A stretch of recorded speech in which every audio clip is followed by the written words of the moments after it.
Sacré, Monsieur le sénateur maire, Madame la députée, Monseigneur,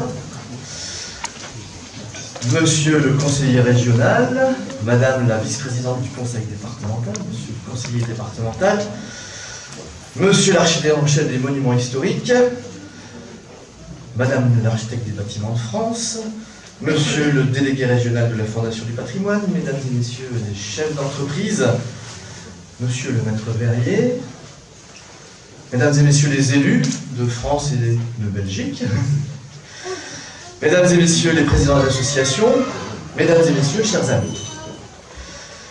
Les membres du conseil municipal et moi-même sommes particulièrement heureux de vous accueillir aujourd'hui pour l'inauguration des travaux de restauration de l'église Saint-Chrysole. C'est pour moi un grand plaisir, c'est même avec une certaine fierté.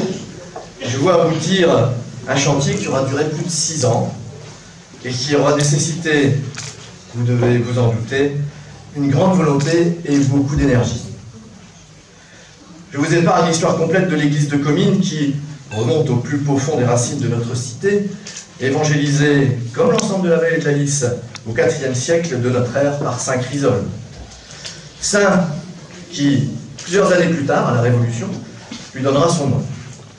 Je précise toutefois, aux férus d'histoire locale, qu'à son emplacement était, jusqu'en 1917, élevée une église de style Alquerque, construite au XIe siècle. Ce lieu de culte, dont il reste quelques clichés, ne résistera pas à la Première Guerre mondiale et sera entièrement détruite par un immense bombardement avant la fin du conflit. La municipalité décidera alors, dans les années 20, de sa reconstruction. Elle confiera à 2 architectes de renom, Dombello, qui était moine et surnommé le poète de la brique, et Maurice Storez, autre grand architecte qui consacrera sa vie au renouveau de l'art sacré en France.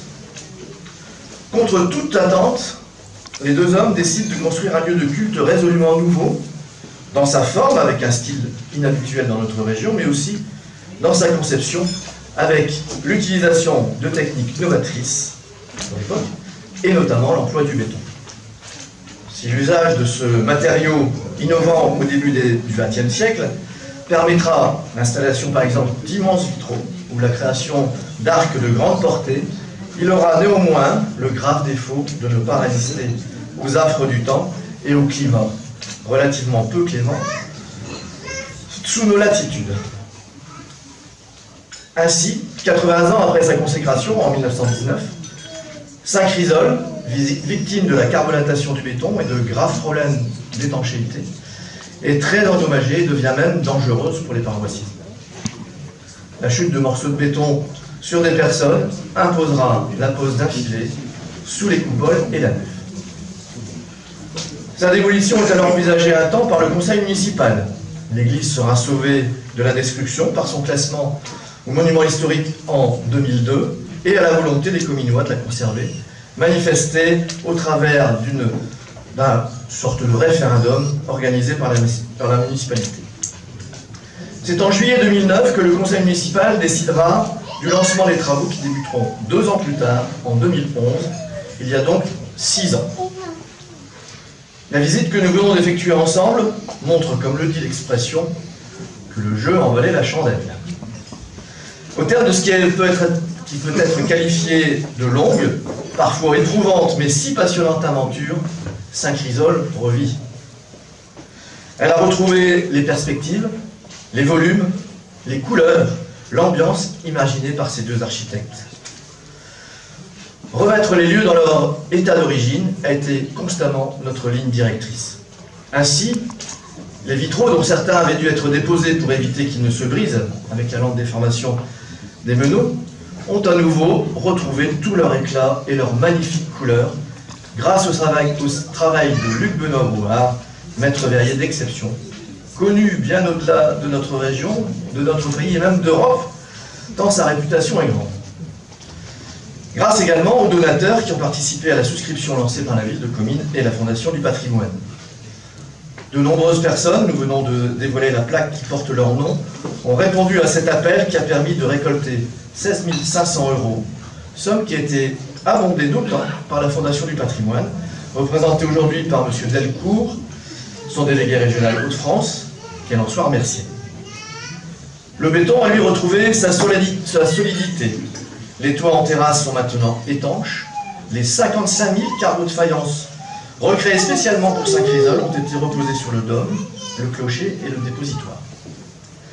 À l'intérieur, la couleur est à nouveau omniprésente, avec toute une palette de nuances sur les murs et les voûtes qui répondent au jeu de lumière des vitraux. Le chœur a repris ses volumes d'origine et la grille, appelée table de communion, qui sépare le chœur de la nef, a été reposée. La superbe et si particulière chaire, avec la pose de son abat-voix, qui n'avait pas été possible à l'époque, vu son poids, est à sa place. Elle n'a malheureusement pas pu être terminée à temps, comme vous l'avez vu, mais sera bientôt recouverte de carreaux de pâte de verre multicolores, et ce sera pour vous une occasion de revenir à Comines pour l'admirer d'ici quelques jours. Plus de 25 entreprises, au premier rang desquelles la société Lefebvre, dont je salue la présence de son directeur général, M. Marie, ont collaboré à ce chantier d'exception, sous la direction de M. Vincent Brunel, architecte en chef des monuments historiques, que je salue. Je leur adresse en mon nom propre et au nom du conseil municipal, au nom de l'ensemble des Cominois, les plus chaleureuses félicitations et mes remerciements. Leur engagement aura été sans faille tout au long du chantier, malgré les difficultés rencontrées, malgré les contretemps, malgré les mauvaises surprises. Je profite également de l'occasion qui m'est donnée pour adresser mes félicitations aux services de la ville qui ont collaboré à ce chantier. Ils ont fait preuve également d'un grand professionnalisme. Merci Monsieur le Préfet, merci Madame Bourra, représentante du directeur régional des affaires culturelles, pour l'aide importante de l'État, sans laquelle rien n'aurait pu se faire, vous le savez. Cela représente un peu plus de 3 millions d'euros, sur un total de 6 700 000, soit presque 50% de subvention de l'État. Merci également à Marc-Philippe de Bresse, notre ancien député, devenu aujourd'hui sénateur, qui a participé à cette rénovation avec sa réserve parlementaire. Merci enfin à vous tous qui avez soutenu ce projet, aux riverains, aux prêtres, aux paroissiens qui ont supporté avec stoïcisme et bonne humeur la poussière, le bruit, les courants d'air durant 6 ans, même si, vous le savez, toutes les dispositions avaient été prises pour que le chantier se déroule en créant le moins de nuisances possible. Saint-Chrysole vient d'être inauguré pour la seconde fois de son histoire. Nous avons, je crois, toutes les raisons d'être fiers de ce beau succès, comme le sont sans doute ce matin Don Paul Bello et Maurice Storez, les deux concepteurs de ce monument unique, emblématique de Comines et de la vallée de la Lys.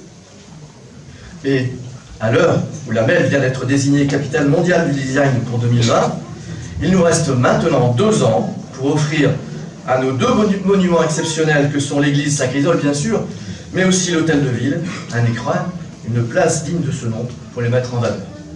Merci à vous tous de votre présence aujourd'hui. Merci de votre